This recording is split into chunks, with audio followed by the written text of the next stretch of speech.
Bonjour et bienvenue dans Regard de dirigeant. Aujourd'hui, nous avons le plaisir de recevoir Wilfried Burato, le dirigeant d'Alba. Donc, bonjour Wilfried et merci beaucoup d'être avec nous. Bonjour.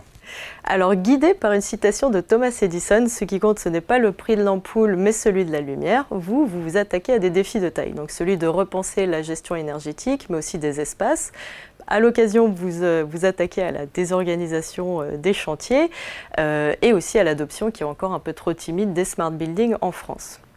Donc on va parler de tous ces enjeux aujourd'hui, mais pour commencer, est-ce que vous pourriez nous parler de comment est-ce que Alba, votre société, se positionne comme un acteur de conseil dans ce qui est la gestion énergétique? Dans un premier lieu, Alba, on est déjà une société d'intégration électrique. Donc ça, c'est, le métier de base. On est une entreprise de projet. Et puis, on fait évoluer l'offre depuis quelques années, puisqu'il y a des enjeux dont tout le monde parle, effectivement, qui sont significatifs. Et on tâche d'apporter, une pierre très pragmatique, très pratique à ce marché, qui a besoin quand même de l'expérience des acteurs de terrain, dont nous faisons partie, pour essayer justement d'apporter un petit peu la personnalisation de certaines solutions, de certains besoins, par rapport à des solutions peut-être un peu trop packagées, plus industrielles. Et comme je l'ai souligné en introduction, donc votre phrase phare que vous mettez en exergue, c'est celle d'Edison. Donc ce qui compte, ce n'est pas le prix de l'ampoule, mais celui de la lumière. Pourquoi mettre autant en avant cette citation ? Je trouve que déjà, elle résume bien notre vision de notre profession, en tout cas de la façon de l'exercer. C'est quelque chose qui axe en fait les enjeux sur les solutions, sur les résultats. On essaye d'être perçu plutôt comme une entreprise à qui on peut donner des objectifs, avec laquelle on peut se mettre d'accord sur des regards in fine sur des installations, plutôt qu'à l'opposé des gens qui simplement installent du matériel. Donc pour nous, c'est une culture d'entreprise. Et puis, je pense que c'est quand même une façon d'opérer qui est plutôt dans la tendance des enjeux actuels, puisqu'on parlait effectivement de smart building, d'économie d'énergie. On peut quand même se dire que ce soit les labels ou les décrets, enfin, tous ces enjeux et tous ces textes qui vont déterminer quelle est la performance de votre bâtiment, on est uniquement sur des objectifs. On n'est pas sur des moyens. Donc, je dirais que le fait d'aborder un projet avec des objectifs est quand même le meilleur moyen d'avoir une vraie relation de confiance avec nos clients. Pour ce qui est des moyens, en tout cas depuis 2020, justement, il y a des financements qui sont mis à disposition. Il y a le plan France Relance, ACT, le CE, donc qui vise à encourager l'adoption des smart buildings en France. Donc les smart buildings, ce sont ces bâtiments qui allient domotique d'une part, mais surtout une gestion énergétique plus efficace, plus efficiente, et aussi ça invite à repenser les espaces. Mais donc concrètement, avec toutes ces initiatives qui sont prises, où est-ce qu'on en est ? Est-ce que ça a vraiment favorisé l'adoption des smart buildings en France ? Alors sur la partie neuve, oui, globalement, on réalise très très peu de dossiers aujourd'hui qui ne sont pas d'ores et déjà à la pointe par rapport aux objectifs de label dont je parlais tout à l'heure. Si on veut avoir des bâtiments qui se louent bien, qui sont confortables pour les utilisateurs, de toute façon, ça passe par là. C'est plus compliqué quand ça concerne les bâtiments existants. Donc effectivement, il y a notamment dans notre profession le décret tertiaire qui est peut-être l'élément phare et qui oblige la plupart des bâtiments, à partir de 1000 m², d'obtenir des résultats de gain d'énergie avec une première étape en 2030. Donc c'est quand même assez vite. Et là, c'est plus compliqué parce qu'effectivement, on navigue un petit peu entre les aides, que l'État peut octroyer sous une forme ou sous une autre, et les contraintes avec des potentielles pénalités pour les gens qui ne se mettraient pas en conformité. Donc c'est un marché qui met du temps à mûrir. La mise en application est un petit peu longue, mais je pense qu'il faut qu'il y ait, encore une fois, que tous les acteurs se concertent, qu'on prenne la mesure des choses. Avec l'augmentation des tarifs de l'énergie, ça accélère aussi normalement le calcul de l'amortissement. Oui.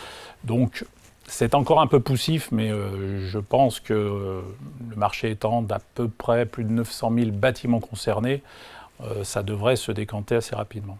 Et vous avez mentionné le décret tertiaire. Est-ce que ça, typiquement, ça pourrait inciter les entreprises à s'y mettre ? Ça devrait, puisque en France, on a toujours quand même un doute sur le fait que ce qui est voté à un instant T et les échéances qui sont annoncées vont-elles être tenues. Normalement, j'allais dire, les sanctions sont suffisamment encourageantes pour que les gens y aillent d'eux-mêmes. Moi, je pense qu'on devrait aujourd'hui faire les choses sans forcément regarder cette contrainte-là, puisque naturellement, les comptes peuvent s'équilibrer entre l'investissement et le coût de l'exploitation assez rapidement. Et qu'est-ce qui convainc aujourd'hui les entreprises en France ? Donc, malgré toutes ces contraintes budgétaires, vers quelles innovations elles se sont tournées, par exemple ?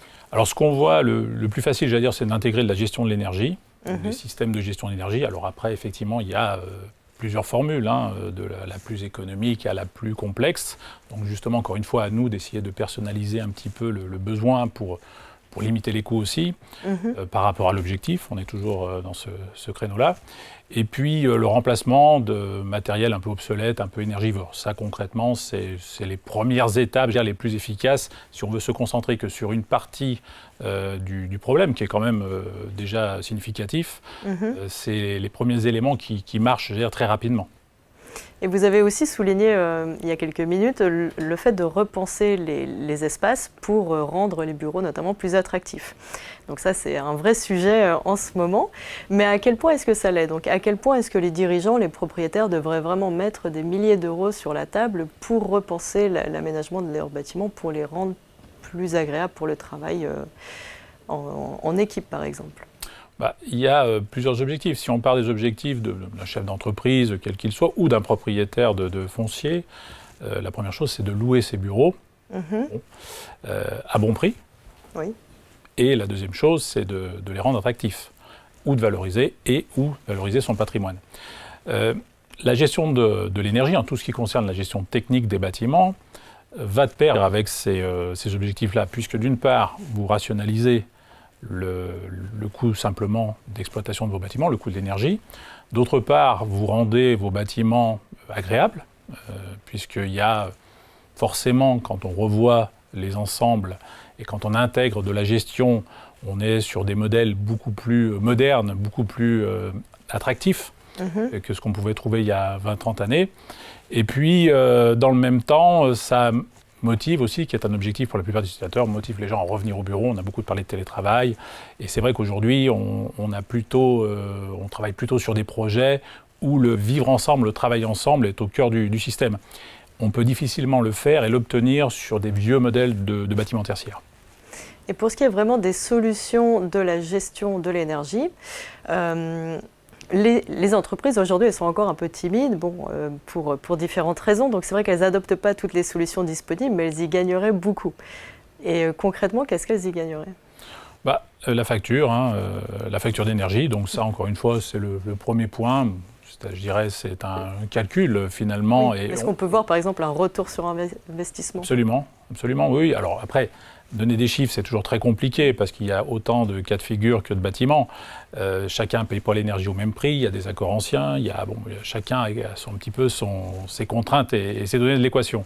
Néanmoins, c'est une certitude que d'une part, on gagne et qu'il y a des retours sur investissement qui sont sur des délais quand même relativement corrects, que de toute façon, les bâtiments doivent être maintenus, donc faire durer des vieilles installations. Enfin, je vous prends un exemple très simple. Vous avez une vieille chaudière, non d'électricité, mais enfin, vous avez une vieille chaudière qui consomme beaucoup et ça fait 30 ans que vous l'avez. Vous dites quand même, on va la conserver parce que ça coûte toujours moins cher que d'en acheter une nouvelle. On sait très bien aujourd'hui que vous en achetez une nouvelle et que très peu de temps après, vous avez amorti votre achat sur les consommations énergétiques. Donc le modèle est exactement là. Ça, c'est très très facile à mettre en application.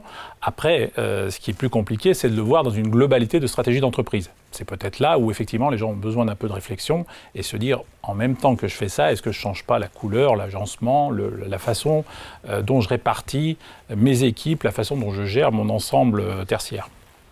Et alors sur une toute autre question, mais parce qu'on l'a évoqué en début d'émission, c'est le fait que vous faites état sans faire de remontrance, mais d'une désorganisation des chantiers en France. Donc qu'est-ce que ça sous-entend ? Oui, alors désorganisation, le monde du bâtiment, effectivement, souffre un petit peu de de pas mal de mots. Il y a beaucoup de changements déjà, et on va dire que les législations vont et viennent. Alors, on a toujours un petit peu de mal à avoir des repères.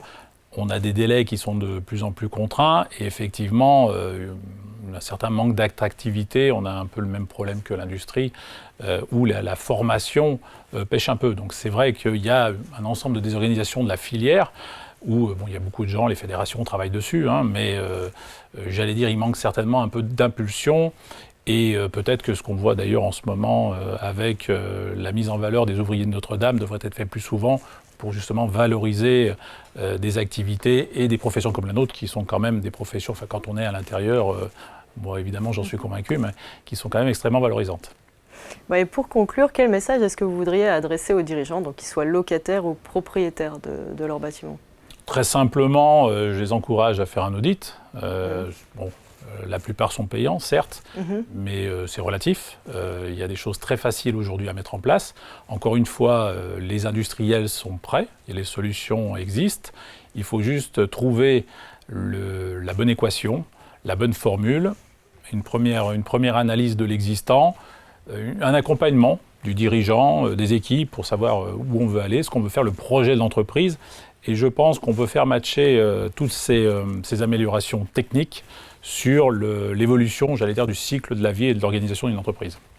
Merci infiniment, Wilfried, de nous avoir parlé de la gestion intelligente de l'énergie. Et merci à vous de nous avoir suivis dans cette émission. À très bientôt.